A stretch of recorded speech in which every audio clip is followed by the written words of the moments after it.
So, Mindy, welcome to my very first podcast. Thank you for coming. Congratulations on this new endeavor. Thank you so much. Yeah, I wanted to put some content out, and as we'll start to get into a little bit later, I want it to be a little bit real estatey, but also about female empowerment and women who are crushing it, and then also about a little bit of personal development. So we'll just sort of weave it all in and see where the conversation takes us. Okay, great. So for those who don't know you, although I probably would have edited in a bio on Mindy before this, tell them a little bit about you and your business. Okay. So my name is Mindy Applebaum, and I'm the owner of the Toronto-based company Luxury Move Management.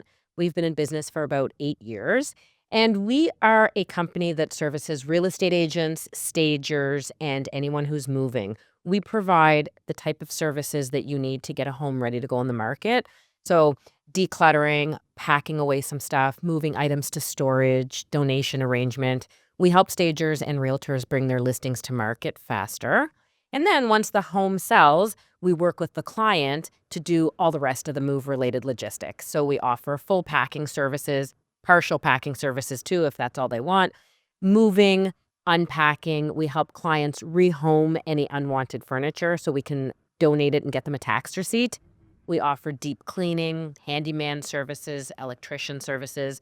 So we're a one-stop shop for anyone who's moving. We're typically the only phone number that a real estate agent or a stager needs to give their client, and they can rest assured that all the move logistics will be handled well.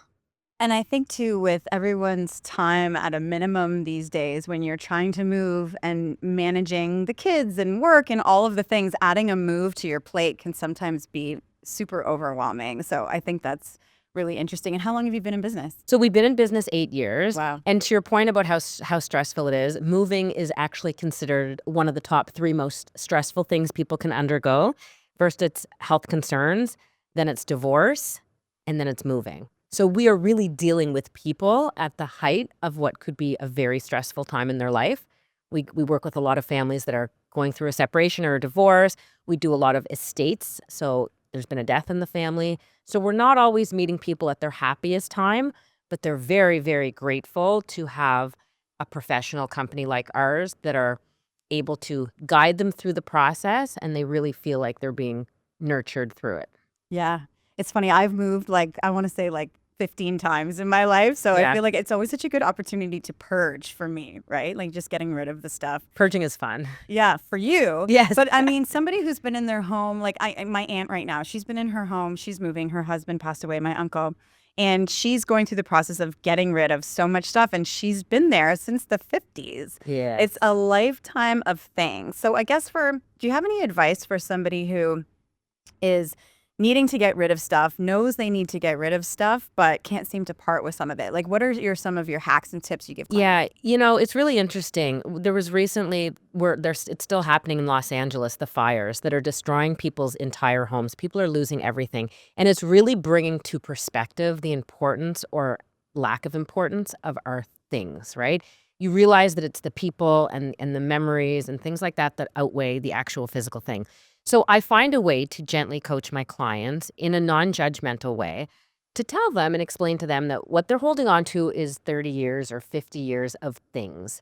And there's a way to honor the memory that those things hold on to and not have to physically keep the item. So in some cases, we'll create a photo book for them. We'll photograph some of the things and put together a nice book. So taking pictures of objects, not just of pictures already. Exactly. Taking pictures of objects and making a book, if it's memories from their 10 years that they lived abroad. Rather than holding on to all those mementos they brought back with them, it's like, okay, here is a photo book of the mementos. Now let's get rid of the mementos. Ditch the tchotchkes. Ditch the tchotchkes. And then another thing is clothes, right? We could all go Yeah. through our closets and find clothes that don't fit us anymore. Or I'm trying to get back into those. One day I will fit into those pants. And I'm like, you're not fitting into those pants. No. So, we coach them gently, really non-judgmental, and just say, great. It was a great time in your life that you fit into those clothing. Maybe fur coats. They're no longer socially acceptable to be seen in those types of things and to wear dead animals. Let's pass them on. Let's say goodbye to them. You can hold on to the memories of going out clubbing in those fur coats. But you can't do it anymore. So let's donate it and let's get it out of here. What do you think it is? Why do you think the reason is that people have such a tough time letting go of things? Depending on their generation, it's different for each generation. So our grandparents' generation, for example, came up during a wartime where things were scarce and Mhm. they didn't have a lot of things. So through the 50s and 60s, as they worked hard and were able to afford things, they would purchase them. Think of fine china, right? It was a big thing to gift china to people on their wedding. And people held on to it for dear life. They were just so proud to have a complete set of And this never china used it. and never used Hardly it. ever used it. And these Royal Dalton figurines, you'd be Yes. going to someone's house and you gift them a Royal Dalton figurine. And they're all in like a glass cabinet, a Yes. big wood chest or whatever. Exactly. I mean, do they even make those hutch cabinets anymore? I don't Like, know. are they even in high demand? I don't see them in modern furniture stores. No. So for our grandparents' generation, it was about being able to afford these things that were so scarce when they were growing up. Um, and then the Gen X millennials, they just don't apply as much value to material things. It's rare that I go into a Gen X, Gen Z, millennial person's home and see that depth of collection. Interesting. It's just different. They do have things, but all their photos are digital. So Mhm. even photo albums are sort of non-existent in anyone that's, younger than age 40. I just Yeah. don't see it in their homes. I can't think of the last time I actually printed a photo unless it was specifically for a frame or as a gift. Exactly. Yeah. But I have photo albums from when I was in university and that whole And thing. same with dishware and servingware. Yeah. Our generation around our ages are more likely to use disposables if they're hosting a party or use their everyday dinner dishes.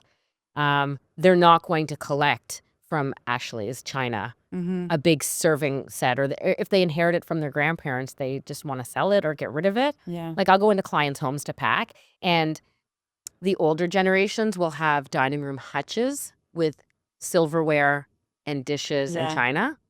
And the younger generations, they don't even have a big sideboard or hutch with china. They just Mhm. don't have it. That's really interesting. Yeah.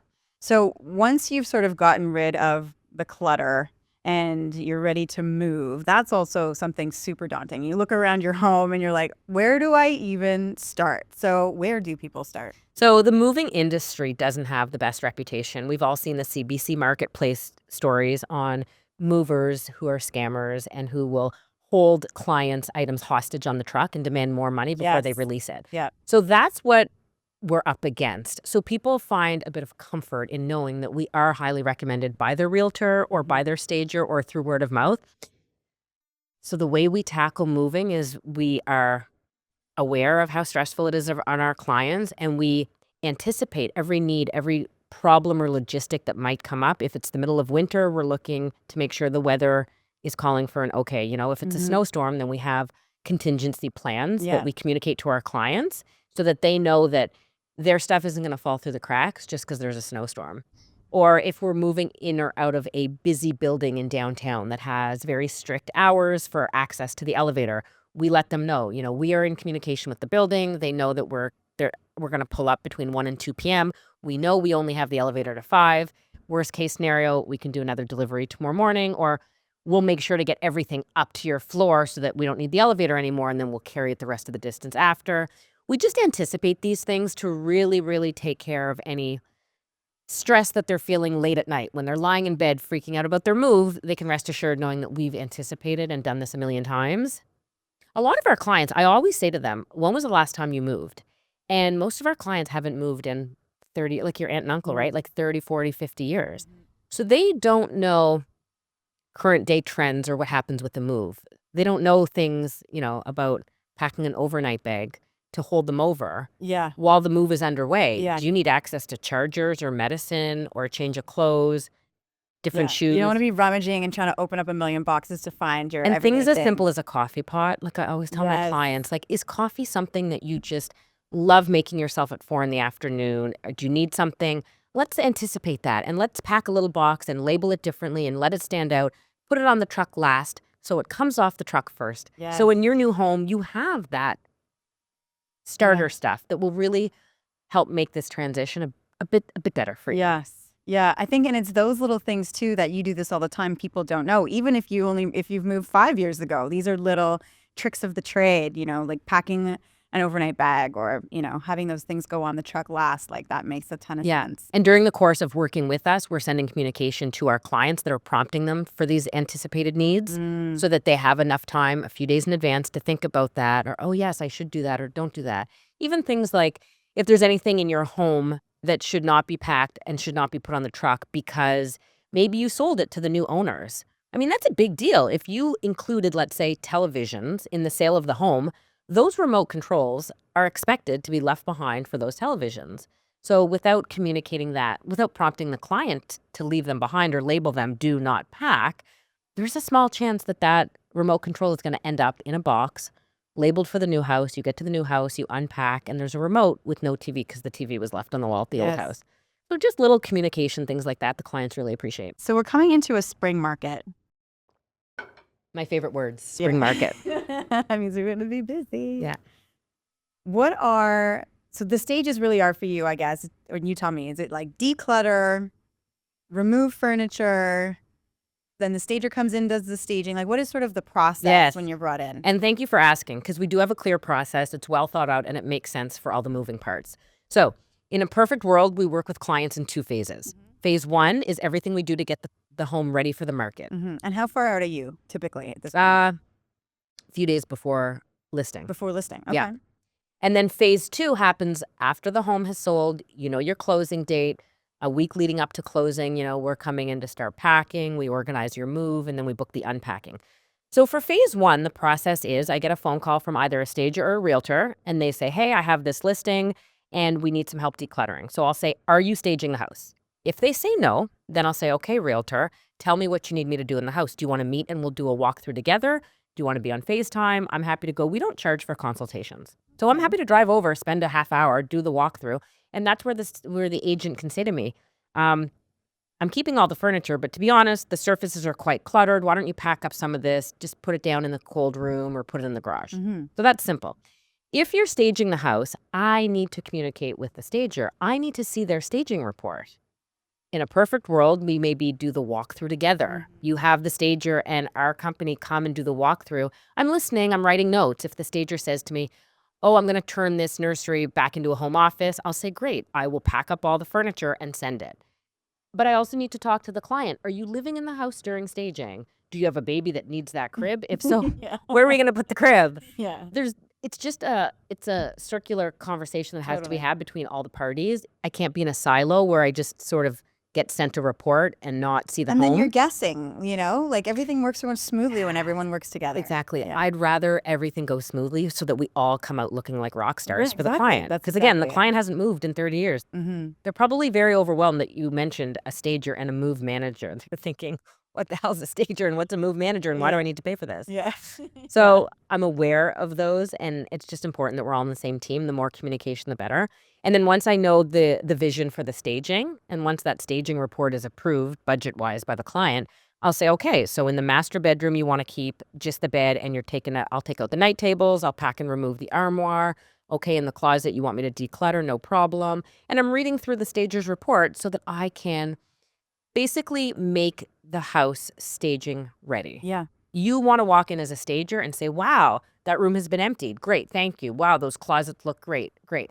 And from a realtor's perspective, you want the house to be photo ready. You want to send in your photographer ready to take photos and not accidentally have a night table still sitting in a bedroom where the night table was supposed to be removed. Yeah. So. Even the closet's a really good point. So like closets that are super full. So what is your tips and tricks for getting your closet photo ready? Closets, some agents are more specific about what they want closets done. I always just do closets because I know from a prospective buyer, you don't want to open a closet and say, oh, that's where they shoved everything. You want to open a closet. And the first thing I think when I open a closet is, do I have to put money into this closet to retrofit it to the needs of my family? Maybe I need drawers in there for my kids, So for a closet, the general rule is keep the floors empty, keep the top shelf that no one can reach empty, unless it's staged. Like you might put a nice purse or a nice Hermes box or something like that. Yeah. After we deal with the floor and the top shelf, I want all the shelves very neatly organized, staged pretty. You don't want to make it look like that closet is jam-packed. Even though it's a closet, any space that's jam-packed gives off the feel of ooh, they're running out of space Yes, there. that it's too small. Too I small. totally agree. You want to Yeah. subconsciously plant that seed. Oh, look at all the room in here. So, what we'll often do is pack up half the clothes from the closet. And I'll say to my client, you'll see these in 2 months at your new house. If you really need them back, I can store them on site in your garage or basement. Otherwise, I'm sending them to storage with the furniture that we're removing, just so it's offsite and your closet can breathe a bit. We'll send away some of their formal wear, some of their off-season clothing. Yeah. We'll really organize the shoes and purses to showcase it as much as we can. Yeah. And then we turn all the clothing a certain way so it just looks welcoming and like a uniform look when you walk in. Yeah. No, I love that. I think closets are a big deal that sometimes get overlooked. Yep. And, especially for women, Yep. closets are a selling feature. Exactly. You're like, Yes. woo, I like this There you closet. go. Or, oh, that's like a really packed, messy closet. Exactly. So we kind of talked about the process, but let's say they're not hiring a Mindy. Yeah. And someone wants to list in the spring. What are some of the things that they should be doing, 6 months out, 3 months out, that they can be doing to prepare their home for market? Okay. You want to communicate with the other people that used to live in your house and figure out what they want you to do with all their stuff. So what I run into often are baby boomers, let's say people in their 70s who are getting ready to sell their family home. Maybe they're moving to a condo and they are housing all their adult children's stuff. And they feel bad just telling their kids they have to come get it because they say, oh, my kids don't have room for it. Well, a few months out, you need to plant that seed and get the conversation going with your kids saying, come over for dinner. I'll make you dinner, but we're also going to go through your old bedroom and Yeah. we're going to make a pile of anything you really need to keep, figure out how much stuff that is, and then make a thoughtful decision on what we're going to do with the stuff you want to keep. And the idea is that you get carte blanche from your kids to give away, donate, junk, everything else that they're signing off on as, Mom, I don't need it anymore. Right. Yeah. Right? Because a lot of times there's a disconnect. The parents think the adult kids want certain items, and the kids are saying, no, I'm so over that. I don't need my bar mitzvah or bat mitzvah things. I don't need those items from elementary school. Mom, throw out my yearbooks. Those are digitized now. There's just, those conversations have to be had so everyone gets on the same page.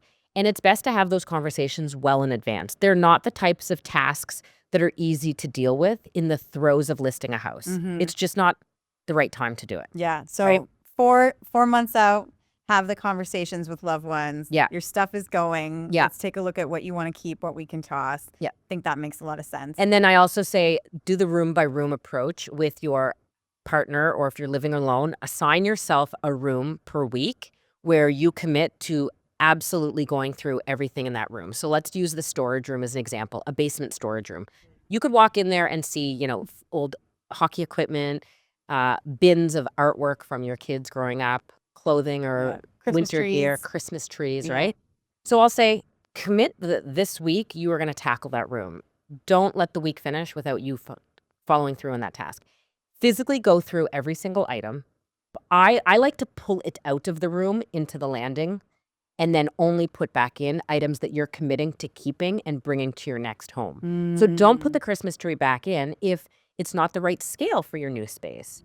Don't put this old skis back in if you are literally finished skiing. If you plan on never skiing again, don't put the skis back in. Keep it as I need to figure out what I'm going to do with it pile. Interesting. And so you're only putting back into that storage room things that are going with you to your next space.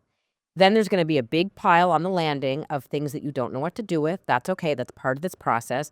And now you FaceTime your children or you send them photos and say, anybody have use for my skis or have any suggestions on what I can do with it? Does anybody want these Christmas decorations? And just start giving it away. Send photos to your friends and family. Yeah. And then rest assured, you can always sell some of it. Yeah. Some of it you can post on Facebook Marketplace or Kijiji and try to monetize it. Or you can feel really good by giving it away to needy families, right? There's lots of Facebook groups for newcomers Nice. Yeah. and refugees settling into Canada that have a real need for things that they just didn't have access to in their home country and they came over here with nothing. Yeah. It feels really good to give away gently used items to families that can't afford it.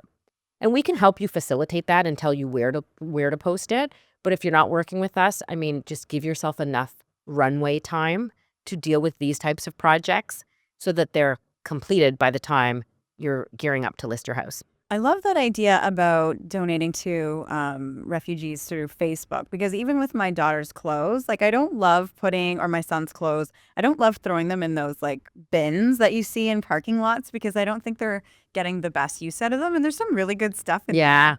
And so I feel like that would make me feel a lot better. It's a real feel-good activity. And some of my clients are worried, well, I don't want strangers coming to my house. I said, well, there's something called porch pickup or curbside pickup. You Hmm. can communicate with the person, give them your address and say, I will leave it outside for you. You know, if you're not comfortable answering your door to a stranger, it's a great way to upcycle it and to let it have another life Yeah. with people who will really appreciate it. Yeah, I love that. Okay, so now we've gotten rid of a bunch of stuff. We're getting closer to listing. What are some of the things? Do you advise people on um, colors or changes to the home at all, or do you leave that with the real estate agents? I leave it with the real estate agent. That's a specialty for a stager. Mhm. I have done this enough times that I can certainly make recommendations if I'm asked, Yeah. but I don't consider myself a stager or a color specialist. But we all know Chantilly lace and the difference a little white paint can make on Yeah. some outdated colored walls. So Yeah, that makes a lot of sense too. And what about, and one of the rules of thumb is obviously getting rid of personal items like pictures and stuff like that. So do you help people depersonalize? I really do. And some people, it's funny. I once worked with a really big agent in Toronto who was fine with family photos up on the wall, Hmm. but she was the only one I ever worked with. Every other agent wanted it depersonalized. So I got in the habit of always just blanket depersonalize. And here's why. People want to envision themselves and their family unit living in your home. It's hard to do when you have your family photos, your religious symbols, your cultural items and artifacts spread throughout the house because it's subconsciously planting the seed that this house belongs to those Someone people else. Yeah. or Yeah. people of that religion or Yeah. people of that culture. And it's all the subliminal messaging Yeah. that you're trying to plant in their heads Hmm. that's why a lot of the staged homes you see are so neutral Yeah. and they appeal to the masses. You're not seeing, big artifacts from different countries or religious symbols. They want anyone from any culture to be able to walk in and see how they can convert their space to their own. We kind of touched Yeah. touched on packing, but I'll ask you this: like, what is your process for packing? Do you have sort of like a method to start packing? Yeah, all the ladies that work for me, let me start with that. All of my associates are females. So the packing team and the unpacking team is all female. There's lots of men that work in the company in other capacities, my movers, my junk crew, my handyman, my electrician, they're all men. But I've really built the business to be very female oriented. I like being able to provide these jobs for women. Um, they're highly trained. So we have a training manual and they go through 6 training shifts where they're taught everything from how to pack a piece of artwork to how to pack fine china, how to pack and unpack wardrobe boxes. Those are the big 2 feet wide boxes, 5 feet tall to pack hanging clothes. So yeah, we do have a process. We also use certain types of boxes for certain types of products, depending on what we're packing. And we stock all of it in our company van. We drive a company branded van to every job site that has all of our packing materials in it. And we fine-tuned it over the years. At first we were just trying out different materials and methods of packing. And then we researched the industry and watched a lot of online tutorials on how different companies do it. And we found the one that works best with the least amount of damage. We want to protect our clients' items and make sure nothing gets broken. So now we have a really good process and all the girls that work in the company are well trained on it. And so is it like heavy things at the bottom? Is it like, do you have any like little tips or hacks for like, Yeah, and this different is rooms actually or whatever? a good piece of advice for people who want to pack themselves or say, it's funny, my biggest competitor are the housekeepers who work for my clients. They'll say, oh, I have a housekeeper who's available. I'd rather give her the money. And I'll say, great, but can you please give her this to-do list, do's and don'ts of packing? Because sometimes we'll get hired to do the unpacking. And when we open a box that wasn't packed by us, a lot of the time it's a tragedy Yeah. because they don't recognize the importance of putting heavy stuff at the bottom. Packing like things together. You don't want to be throwing like dishes in with books and CDs and stuff like that. It's just the weight and the shifting around in the box. It's not going to protect your items. Hmm. We really want to make sure that, plates are packed standing up vertically on their rim. Oh, see, Yeah. that's You don't put a interesting. You don't put a stack of Yeah, 10 I've lost a plates like bunch of that. plates that way. Exactly. you turn them on their edge and they file in like files. Okay. So that's a very see, that's important something way had to no pack idea. and protect. Oh, I love that. Give me another one. Wine glasses Yeah. are packed standing up, of course, not lying down on their sides. Because if you lie them down, you're essentially putting the weight of the glass on top of each other. If you Right. stand them vertically, then they're not on top. There's no weight on each one. They're all Yeah. standing individually. And you're wrapping them individually, obviously. You're not Yes. putting them in. Yeah. Okay. And then I also taught my team the importance of putting lots of crushed newsprint paper, that's plain white paper, at the top of clothing boxes before you seal it. Can you guess why? to fill a gap. Yes, but that's not why they do it, but that's Oh. a very good function of the paper. When we're unpacking, we take an X-Acto knife, a box cutter, and we slice open the tape. There was an instance about 7 years ago. We sliced into it and there wasn't enough paper. We sliced through a cashmere sweater. There wasn't enough protection between the tape and the sweater. So now they're trained, put lots and lots of paper so that as we slice open, and we also train them to slice shallow when they're going into the box. Don't dig it down. Yeah. Don't have the Oh my X-Acto goodness. fully extended. Yeah, don't exactly. Don't open the X-Acto this wide and stick it down. So these are little things that we had to learn. I love all of those. Those are some good ones. Oh, and also with liquids. So when you're packing like oils and vinegars and all the pantry items, yeah. you don't want to have to throw out if it's only been used a little bit, right? Some movers will say, oh, we don't move any liquids. Well, yeah, they do. They just don't want it leaking all over their truck and then Right. ruining your stuff. Yeah. So what you have to do is we wrap some paper around the edge. We make sure the cap is screwed on tight, and then we put lots of paper around. And sometimes we'll line the box with the plastic bag Oh, smart. so that if anything does leak, it won't penetrate the box. Smart. Yeah, especially with oils because it'll ruin everything Everything. it touches. Yeah. Everything. So I love the fact that you employ women specifically. I would love to dive into a little bit about you and building the business. So 8 years ago, like what were you doing before this? How did you even get into this? I love this question because it's so random. So I never aspired to be an entrepreneur. It didn't run in my family. It was it was the result of circumstances. So 8 years ago, I was employed in a job that I had a bit of, it just didn't feel like I was the right fit for it. Every day I would wake up and say, I'm not the right person for this job. How long is this going to last? What were you doing? I was working at a private school Okay. in the recruitment office. And I remember my boss coming to me one day and say, oh, you have a 1-year-old now. Are you going to register her here for JKSK? And I said, no, we're putting her in our local school for French immersion. And I remember her saying to me, like, what do you mean? You're literally in our admissions department and you're not even bringing your own kids here. And I figured that was the beginning of the end for me. I said, oh gosh, I think I'm going to be losing my job. So I was pregnant with my second kid. I have 3 kids. And I was 6 months pregnant and my boss called me into the office and she terminated me. And it was a restructuring. Of course. Fine. Yeah. So that was an issue, letting someone go when they're pregnant. But I had 3 months left until my baby came, and then I had maternity leave. So it was stressful because my husband and I had just moved into our forever home, and I had always had the plan of being a full-time working person contributing to the household income. So to suddenly lose my employment and I couldn't go looking for another job because I was pregnant. You're it was so preggers. Who's gonna hire it was you? it was tough. Like we had a lot of tough conversations like Yeah. how is this going to affect. So I said to my husband, I said, don't worry, I'm going to figure something out. So during the course of my mat leave, I was watching a lot of HGTV Yeah. and I was watching all these home renovation shows and I was watching people undergo moving and renovations. Yeah. And I mean, it's just literally a seed started growing in my head. Maybe I could start a company where I'm servicing that sector of the world, people who are moving or renovating. And late at night, you're feeding your kid in the middle of the night and it's just the wheels started turning and I started researching companies I could start. I suddenly had an urge to start my own company. So I had a conversation with my husband. He's an accountant and he said, okay, you can start a company with my blessing. Let's figure out like a bare minimum revenue that you would need to bring in order for us to deem it acceptable, successful to keep going. So we came up with a number and I said, okay, let me start a company. And if I can bring in $35,000 revenue per year, Yeah. then that will keep us afloat with our current life. Yeah. So I looked at a couple different options for what types of companies and I, did some market research. And the first service I was offering in this company was helping clients sell their unwanted furniture.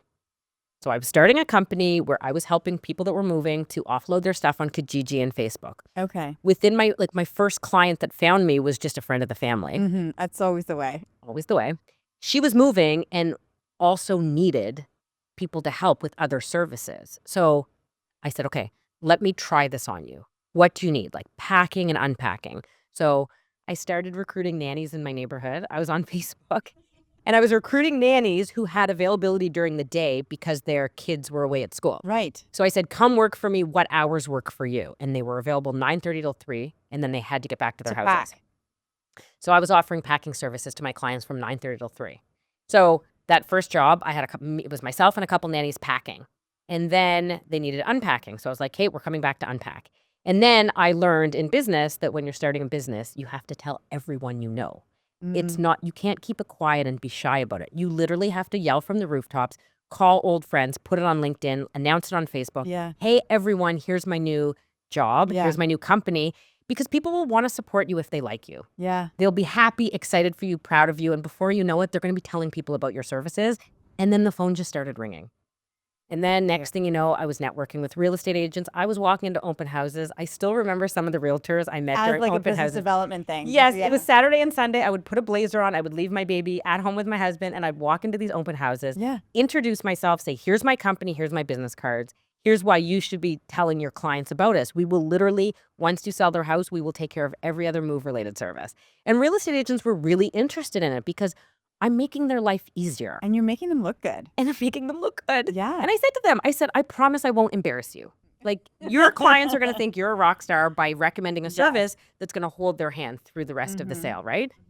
So it was really easy to form relationships with real estate agents and then get them to send me recurring business, because once they tried us once, it was like, okay, that was an awesome experience. Yeah. Right. So I just built the business slowly. We slowly kept adding services based on the demand of our clients. Yeah. So clients were asking about cleaning services. I was like, yes, I offer cleaning. So I'm calling cleaning companies.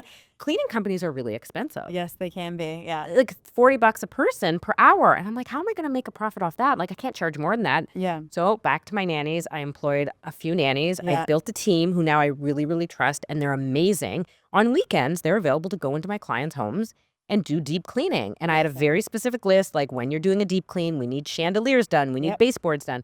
And I really tailored it to the move in and move out type of level of cleaning. Mm-hmm. And that's been going well. So slowly we started adding new services, taking down chandeliers. We move heavy safes. We've moved a bunch of safes for people that are moving, right? They want to take their safe with them. The list is quite extensive. But I'm sure. It's great. It covers everything move related. What is your biggest objection? Is it costs? Like, because it's like, I could do this myself type of thing. Is that sort of your biggest objection? Yeah. People, the reason we don't get the jobs that we bid on is because price. Mm-hmm. But you learn in business, you're not for everyone, and that has to be okay. Yeah. You can't take it personally. I might go and have a great consultation with a client. The energy between us is great. They're in my target market, in my target neighborhood. I've serviced their neighbor. I've done 20 jobs with their real estate agent. It seems like a shoo-in. But then you don't get the job. And through follow-up and, inquiries, I learn, we are on the expensive side to some people. Right. Yeah. To other people, we're a bargain because Yeah. we're taking care of their peace of mind. Yeah. They can afford us. They don't want to pack a single thing in their house. No. And they're willing to invest in the right people to do it the right way. They want it done. They want it done properly, and they don't really care how much it costs. So we have clients that we service in really, really large homes, and their invoice is 30 grand, Yeah. and they pay it no problem. Yeah. And it's a great experience for everyone involved. But there's others. And I'll say, like, I'm not stupid in business. Sometimes you have to alter your prices. Like, I'm sure agents have to lower their commissions sometime for the right client. You'll do it. Sometimes you have to be a bit flexible with your pricing for the long-term impact of it, right? Maybe it's a client that has long-term potential to be a recurring client. Yeah. For real estate agents, if they ever hire us for their own home, Yeah. they get really big discounts with Yeah. us because we want to earn their trust that way. That makes sense. Yeah. That makes a lot of sense. Yeah. So you have 3 kids. Yeah. How old are they? So I have 2 daughters. They're 11 and almost 9. And then I have a son. He's 6. Very close in age to my kids. Yeah. Which are 10 and almost 9. It's a busy age, lots of is. activities, but I'm also enjoying that they're a bit more independent now. They don't need me as much for as much hands-on stuff. Although they still want it all the time. They're like, I find Mom, getting out of the shower. I'm like, okay. So it's mentally exhausting. That's the hardest part is come 9 o'clock in my house. I'm like, okay. Does anybody else need me? Like, I'm Yeah. mentally exhausted. I can't have another conversation with Stop anyone. saying my name sometimes too. Yes. Like I don't want to hear it. But then the guilt hits because then I Yeah. realize the passage of time Yes. and I'm like, oh my God, I'm going to miss this one day. I know. I Such a sing my conflict. kids to sleep still sometimes. We have these songs we've been singing since Aw. they were babies. And sometimes I'm like, oh, it's like taking forever. But then I'm like, yeah, it's not going to last long. And I get emotional And sometimes. they start crying. Yeah. I can't even sing You Are My Sunshine to my daughter without Aw. crying because I started singing it to her when she was a baby. Now Yeah. she's 11. Yeah. So it's just, I stay away from that song. Aw. So how do you manage all that? Like, did you come up with a plan with your husband? Is it sort of divide and conquer? Or, I mean, it's funny, like everyone sort of says, like, try to find balance. I don't think there is balance. I think for me anyway, there's like a season for something and a season for something else, and then being okay with that, you know? Yeah. I had a business coach once say to me, know what you're good at and know what you're not good at, and then outsource the stuff you're not good at. Mhm. So in my life, I know I'm really good at business and I'm a really good mom. Great wife, too. Yeah. I'm not good at cooking or finding the time to do laundry or managing a house. So early on, my husband and I decided that financially, my days are better served earning money than spending it at home doing the stuff around the house that is not earning us any money. Yep. So we decided as a couple that investing in a nanny who's going to run our house for us was a very good investment. There'd be a great return on it, and it would free up my time to go out and earn money. Yeah. So the nanny's been with us since the day after my son was born. He's 6 now. Wow. And she literally runs our house. She's Does she doing live in? grocery. Yeah. Yeah. She's doing groceries. She's cooking. She's cleaning. Wow. It's not cheap, but I'm able to earn more than her salary by Yes. being out of the house doing the work. Yeah. Okay. And you're probably happier and more fulfilled, right? You don't feel so drained. Because I think sometimes, to your point, like we as moms, we get so tired, and it's not necessarily because we have a lot going on, which we do, but it's the stuff that's sucking the life out of us, you know? If my husband had $1 for every time he heard me say, do you want a happy wife or a tired wife? Because those are your two choices. And I really believe that everyone deserves the best version of me. Yeah. And in order for my kids to get the best version for me, and in order for my husband to get the best version of me and my staff and my clients, that is what I needed. And what a permission slip that is, though. You know, like you think you're trying to, like, there's women who, and I'm guilty of this too, being the savior, doing all the things makes me a good mom. But if at the end of the day, I'm cranky and snippy and I don't have energy to love on my kids or just be present and relaxed, Yeah. then they are losing out. But I checked all the boxes, right? I checked the box of I made dinner, I did this, I did that, but now I'm exhausted. So My martyrdom left with my second kid. Yeah. When after my second, I did a traditional mat leave and then I put her in daycare and I went back to work. When I had my third, it was about 2 weeks before he was due to be born. And my father-in-law kept nagging me, Mindy, you need to get a nanny. And I'm like, I don't need a nanny. Like, I can do this myself. Like, where I grew up, we didn't get nannies. But then it just one day hit me like a ton of bricks. Oh my God, my business is busy right now. I'm going to have a baby next week. What am I going to do? So I quickly started calling nanny agencies saying, do you have anyone available that I can interview that can start work right away? And the most amazing woman came into our lives. Oh, I love that. And it is just, we are such a good fit. Wow. You know, I'm helping her family tremendously back home by giving her steady work here. She doesn't have to worry about like healthcare, or we just really take care of her. She's part of our family. And in turn, she's taking care of us. It's everything I would have hoped for that I didn't think was possible. Part of the reason I just didn't want a nanny for so long is, who's going to come in and care about my family as much as I do? Who's going to be able to take care of our house the way I do? Yeah.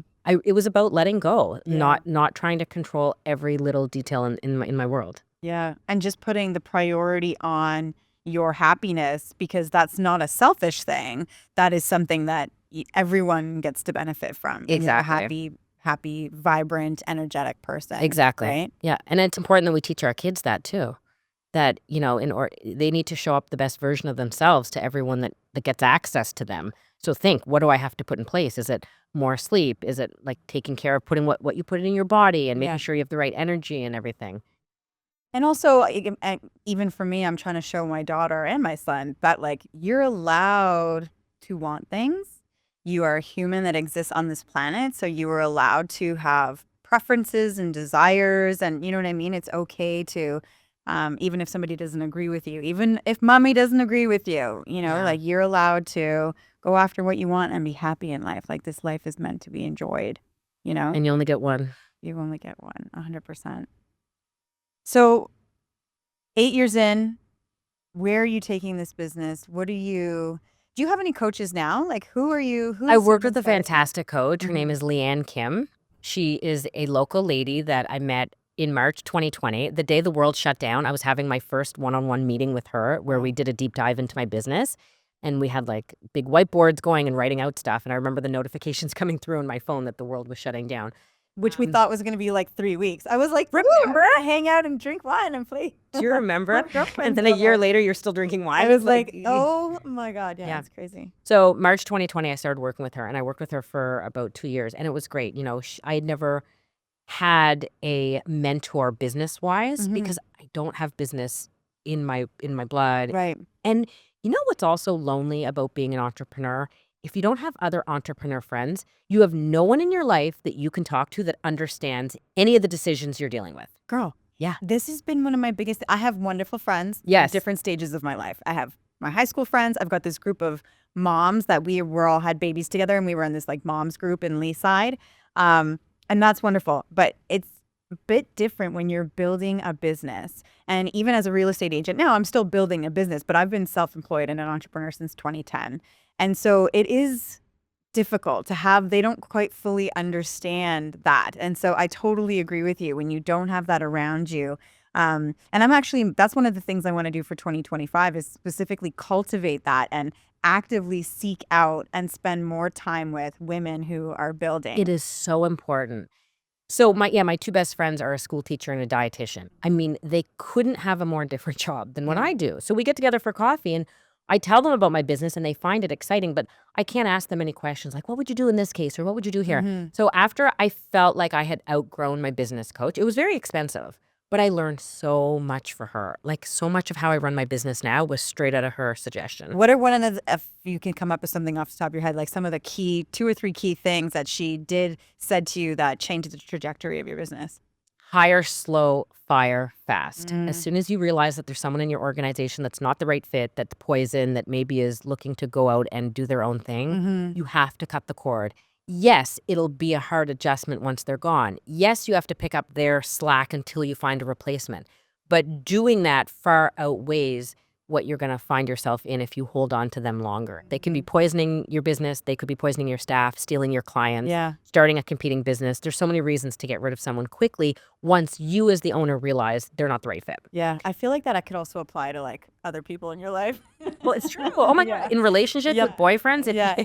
or girlfriends or Yeah. partners, Yeah. if you realize they're not the right fit, it's like Yeah. get out fast, Yeah, 'cause it's right? only gonna be worse later on. Yeah. Yeah. Another one is to okay, as the business owner, it's your bus. You're driving the bus. It's Mhm. your job to make sure the right people are on your bus in the right seats. Mm. So, for example, last year I had this amazing woman working for me in one role. She was my director of operations, and I like her, and I think she has great personality, lots of potential. She's young, she's eager, she's loyal to me. She's been with me a few years.